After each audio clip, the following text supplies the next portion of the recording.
It's been such a wonderful afternoon, and to finalise our panel discussion, we've got some really exciting news, mixing space with art. So thank you to our astronauts, cosmonauts, founders and aficionados, astrophysicists and of course artistic winners. So without further ado, Danica, I would like to start with you. Can you please tell us about this art competition in collaboration with RedBubble? Great. Well, actually, this year for our 5th anniversary, we wanted to bring art and the community into participation in Asteroid Day. And so here in Luxembourg, we ran a contest nationwide for young artists to submit the poster, global poster for Asteroid Day. And I'm happy to share that Zoe Baxter, sitting here, is the winner from Luxembourg. And she did this wonderful poster that has been now shared with all of our regional coordinators around the world to promote their Asteroid Day events. And Zoe, do you want to just tell us a little bit about how you went about creating your poster? Yes, so my main idea behind this poster was really to represent a connection between the unknown and the people down on Earth. So I thought it was best to put the main element as the asteroid, as it's Asteroid Day. And then I represented this astronaut because he is floating away from the asteroid, and that means that he is now bringing the resources and information he has gathered up in space down to Earth as he's floating away, and you could say that he's floating in the direction of Earth. And I thought it was quite hard to visualize this topic because it's unknown to me, even though I'm quite interested. And I thought then it was best to start off with the asteroid, which I drew by myself with acrylic paint. And it was the hardest thing I found because I'm not completely sure what an asteroid should look like, as I've never seen one before. And then I went on to the astronaut because he is also the main element, one of the other main elements in my poster, because he's the one bringing us the information. And obviously I look up to the astronauts because it's quite a challenging job, and I respect what they do. So well, you did a great job. Yeah. You did a great job, and the regional coordinators, thank you. You did a great job. Thank you. So the other part of the art that we brought into this year's 5th anniversary for Asteroid Day is we partnered with a wonderful platform called RedBubble that has the largest online community for print on demand. And so we ran a worldwide contest. We had thousands of submissions, and it was hard to make a decision. We had 5 astronaut judges: Chris Hadfield, Nicole Stott, Leland Melvin, Ed Liu, and Tom Jones, who voted, and they ended up picking 3. And so I've asked my friends, my astronaut and cosmonaut friends, actually to unveil them and say a little bit about them to the world. So why don't we start with you, Michel? So we start with a very funny one, which is Asteroid and a dinosaur on an asteroid. This is made by an artist in Indonesia. And we can see that the asteroid is a little bit complicated. So the dinosaur tries to hold him. It looks funny, but in fact it's not funny, it's a vision. Remember, asteroids were on the Earth, they left the Earth, we replace asteroids. So one day we might take the place of this dinosaur riding asteroid, which means we can deflect asteroid. So I like it very much. Great. So it's like Dr. Strangelove with asteroids. Yes. Or dinosaurs. And could you share your thoughts about this in English and French?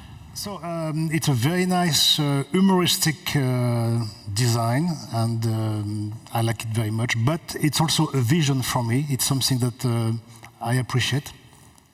And in French? C'est un très beau dessin qui est un petit peu rigolo sur un astéroïde avec un dinosaure. C'est une idée qui est un peu compliquée parce que le dinosaure n'a pas de scaphandre. Donc il ne va pas rester longtemps dans le vide. Mais je pense que la vision, elle est bonne puisque les astéroïdes sont dangereux. Les dinosaures ont quitté la Terre. Nous avons remplacé les dinosaures. Donc un jour, on pourra dévier les dinosaures, on pourra dévier les astéroïdes en montant sur l'astéroïde. Thank you.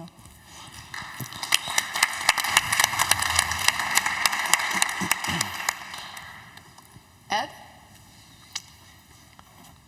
This is, I should mention that our winners came in several categories. That's and right. so this one is what's called the realistic category, where attempts to draw sort of semi-scientific things. And I just love this design. It is by a student named Eleanor Lutz, and she is a graduate student in biology, of all things, at the University of Washington. And what it depicts is the solar system and the asteroids in the solar system. Now, what was amazing, and she has a blog where she describes how she came about, finding this and how she came about figuring out how to plot the data of the orbits of asteroids. It's an interesting blog. I believe it was called Tabletop Whale, so you can check that out. But she went to an enormous effort to just even download. I mean, the trajectories that she shows here are actually downloaded from the NASA website. All the different ones categorized, and they are color-coded by types of asteroids. And then she even does something very, very creative, which is the solar system itself is of enormous scale. And the distances between the outer reaches of the solar system are vastly larger than the ones in the inner solar system. And so she had this problem of, how do I depict the data when the outer parts of it are so large? And so she said, well, I will plot this using a logarithmic scale in the radial direction, which actually introduces an interesting distortion to it. But then she talks about how that distorts things, and she even plots how, the orbits of things and what that does to the shapes of them. She gets her math right. It's actually pretty interesting. Then she even goes even further, because asteroids come in various sizes, from very large ones to the very small ones, but the large ones are hundreds of times larger than the small ones. So she does the same thing in terms of the size. So it's incredibly creative, and it's actually scientifically accurate. So I just thought her work was tremendous. And so congratulations to Eleanor Lutz.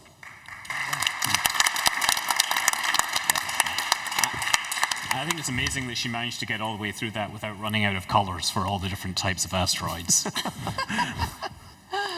And I think finally we've got 3 minutes left for you to tell us all about this last piece. And you're going to tell us in English and Russian. Yes. So, this picture, the author of this picture, his name is Ardalan Saburi.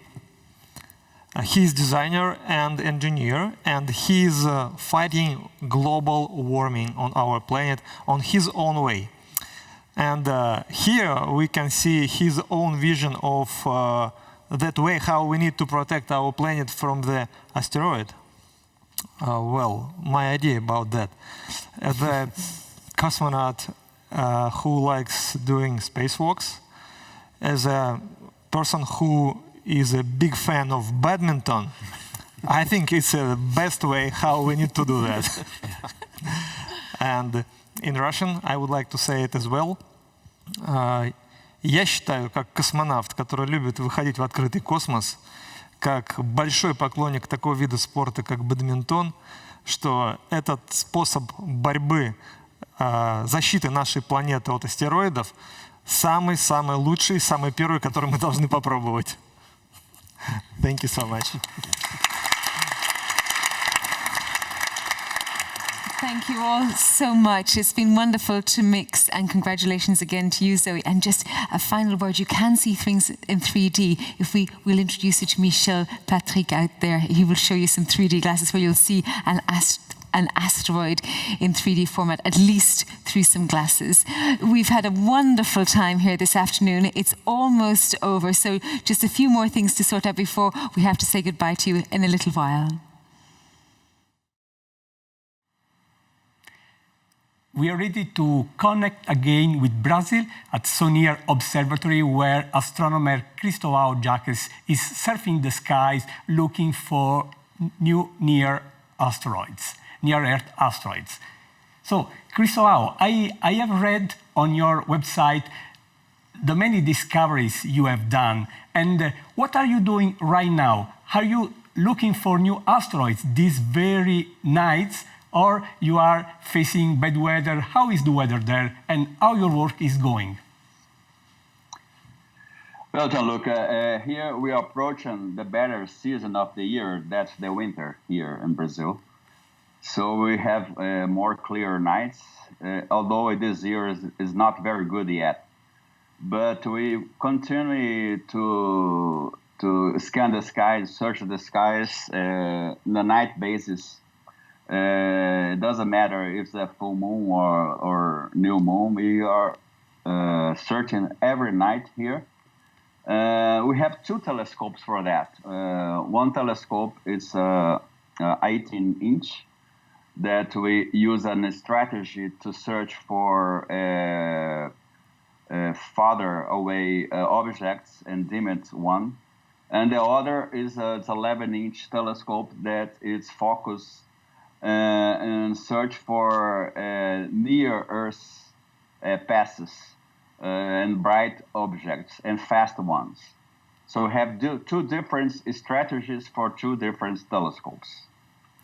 This is amazing, Christophe, and I enjoyed personally a comet you discovered years ago. So I hope that new discoveries will coming soon from you, and we wish the very best to you. And I'm looking forward to learn about your new exciting discoveries. Thank you very much for joining Asteroid Day 2019. Thank you so much, Christophe.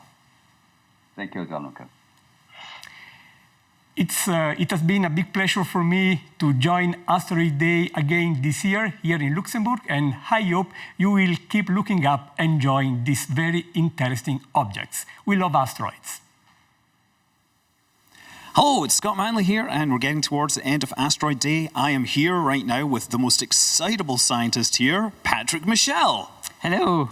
So, this is, as you said, the golden era of asteroid science. Could you tell us why? Oh, I mean, there are many reasons why. It's actually because this is the first time that we have two space missions currently visiting two asteroids, OSIRIS-REx from NASA, Hayabusa 2 from JAXA, allowing us to discover two new worlds, two very small asteroids, 500 meters in size, 900 meters in size, the other one, very dark. They turn our understanding on its head because it's not at all what we expected to see. It's super interesting. We are like explorer, you know, like Christophe Colomb discovering a new world. And then they will return samples to Earth. So we'll be able to analyze this material in the laboratory and learn about the formation of the solar system and maybe the emergence of life on Earth. And then there are missions under development which will fly also. There is MMX, which is a Japanese mission that will sample the Martian moon Phobos, which may be a captured asteroid or a result of a giant impact. We have a mission called Psyche by NASA that will visit a metallic asteroid, so the remnant of a protoplanet that was destroyed, like the core of the Earth. And then we'll have Lucy, which will visit these asteroids that share the same orbit as Jupiter, so Trojan asteroids. So this is absolutely fantastic because we never saw this kind of asteroids yet in situ, and I'm sure we'll have a lot of surprise. And in parallel, we have a planetary defense mission. So we have DART by NASA that will make the first kinetic impactor test in real in 2022 on the small moon of a binary asteroid.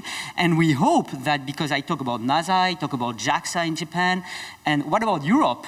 So Europe made Rosetta, it was amazing, and now we hope that Hera will join this league of heroes, like NASA and JAXA going to asteroid with a Hera mission that should go to the crime scene left by the DART mission to measure the crater left by DART, to measure the deflection, and for the first time to measure directly the internal structure of an asteroid. So for somebody like me, I mean, this is an amazing period because we have so much to discover. We are currently discovering every day with new images by OSIRIS-REx and Hayabusa 2, and I hope the young generation will feel inspired and take this the heritage and go for new challenges.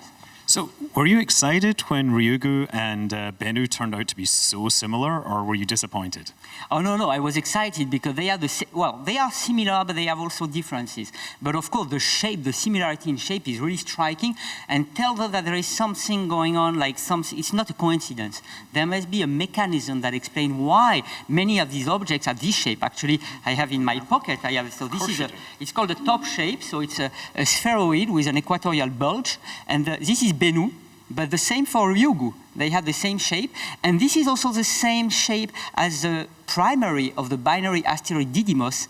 So the primary is basically the equivalent of the Earth, if you want, for the moon, and we will shoot on the moon of Didymos, and the primary has also this shape. So something is going on. They don't have all the same shape, otherwise we wouldn't need to go. But for those who have the same shape, there must be a mechanism. We have ideas, and this is something which is really great because we discover, and among colleagues, we try to understand in an international cooperation, and this is also very enriching culturally because you work with Japanese people, you work with Americans, you work with Europeans, and it's really great because we don't see any frontier when you work in this field. Yeah, I mean, I think it was amazing that Japan not only launched one spacecraft, but they had a whole half a dozen other spacecraft attached to it, right? Oh yeah, Japan made a lot of firsts, I would say, and all are successes. So they deployed 2 mini rovers in September 2018. They deployed a French-German lander, Mascot, 10 kilogram, on the October 2018. Then they made the first touchdown and sampling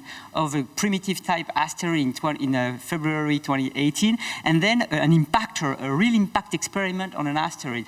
And this is really, really amazing. I was in the operation room for most of these operations, and I can tell you that it requires talent, skills, and the Japanese colleagues were so devoted and made so many efforts. I'm so happy because there is always a sort of a miracle when it works, but it's also due to the efforts of these people that continuously worked so that we have all these science data and all these new, I mean, this is new things in the space history each time. So it's really exciting. And there's more rovers to come, right, with Hayabusa 2?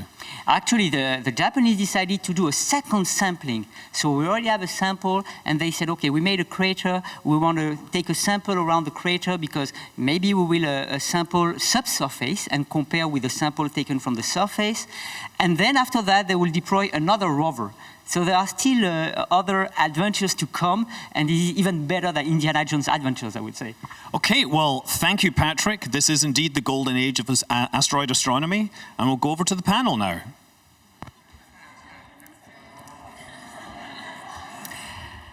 Wow, the 5th anniversary of Asteroid Day has come to an end, but that does not mean that the conversation has come to an end. So please do keep on keeping this conversation and educating ourselves about asteroid space and all the innovation that's happening out there that we've heard about today. Anything that strikes you after today? Well, yes, first of all, just on that point, with your thoughts, #Asteroid Day. I've had a fantastic afternoon. I mean, it's been a relatively quiet afternoon. We had a few friends who joined us. Quite a few friends who joined us. Actually, friends from all over the world and sitting here in front of us as well. We've had people really volunteering on such an enormous basis. And to just get this room here in Luxembourg set up so that this could function at all is an enormous feat. So yes, for me, it was just the fact that we got this on air smoothly for 6 hours, I think is actually almost as impressive as going and getting some samples from asteroids. Not quite, but nearly. And of course, we want to thank all of our colleagues out there around the globe who are contributing with their own local Asteroid Day events. So a big thank you to you for your engagement, and of course to everyone who is here. And we also hope that today has been fruitful, educational, interesting, somehow that you have something that you can take with you and understand that our planetary consciousness that I just termed needs to be highlighted, because we can all contribute and really make this world both a safer place, an innovative place, and we've heard a lot of innovation today. We've had great startups out here, GomSpace, Made in Space, iSpace. So I think one thing that struck me is that there's so much happening already. We're talking a lot about the future, but the future is already here. There's so many innovations and startups out there who really are doing big and great things, and not least, everyone behind us here who's doing great things. Give a round of applause for the Asteroid Day crew and founding members.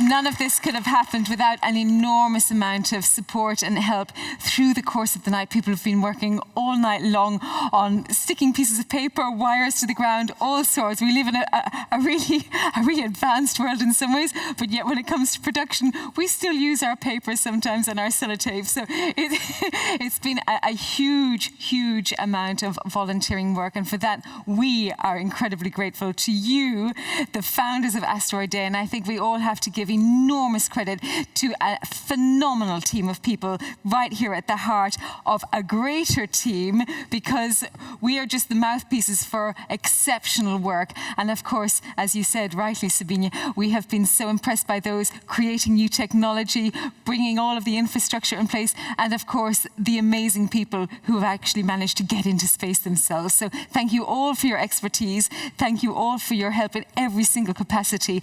And with that, I think we would all like to wish you Happy Asteroid Day!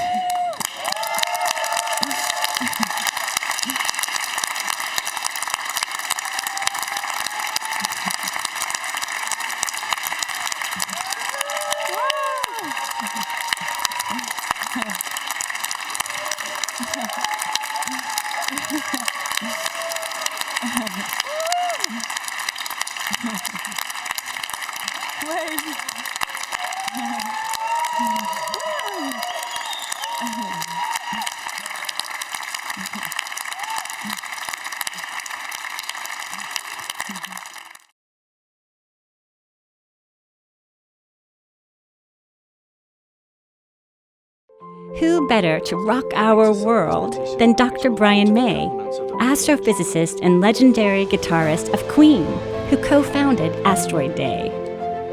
Asteroid Day Live is the only programming dedicated to introducing you to many of the most prominent asteroid experts in the world. We learn by listening to them share their personal experiences and knowledge of how our solar system was formed, how it is evolving, and how we can protect our beautiful blue planet. But this programming wouldn't be possible without the generous support of major sponsors, including the government of Luxembourg and you.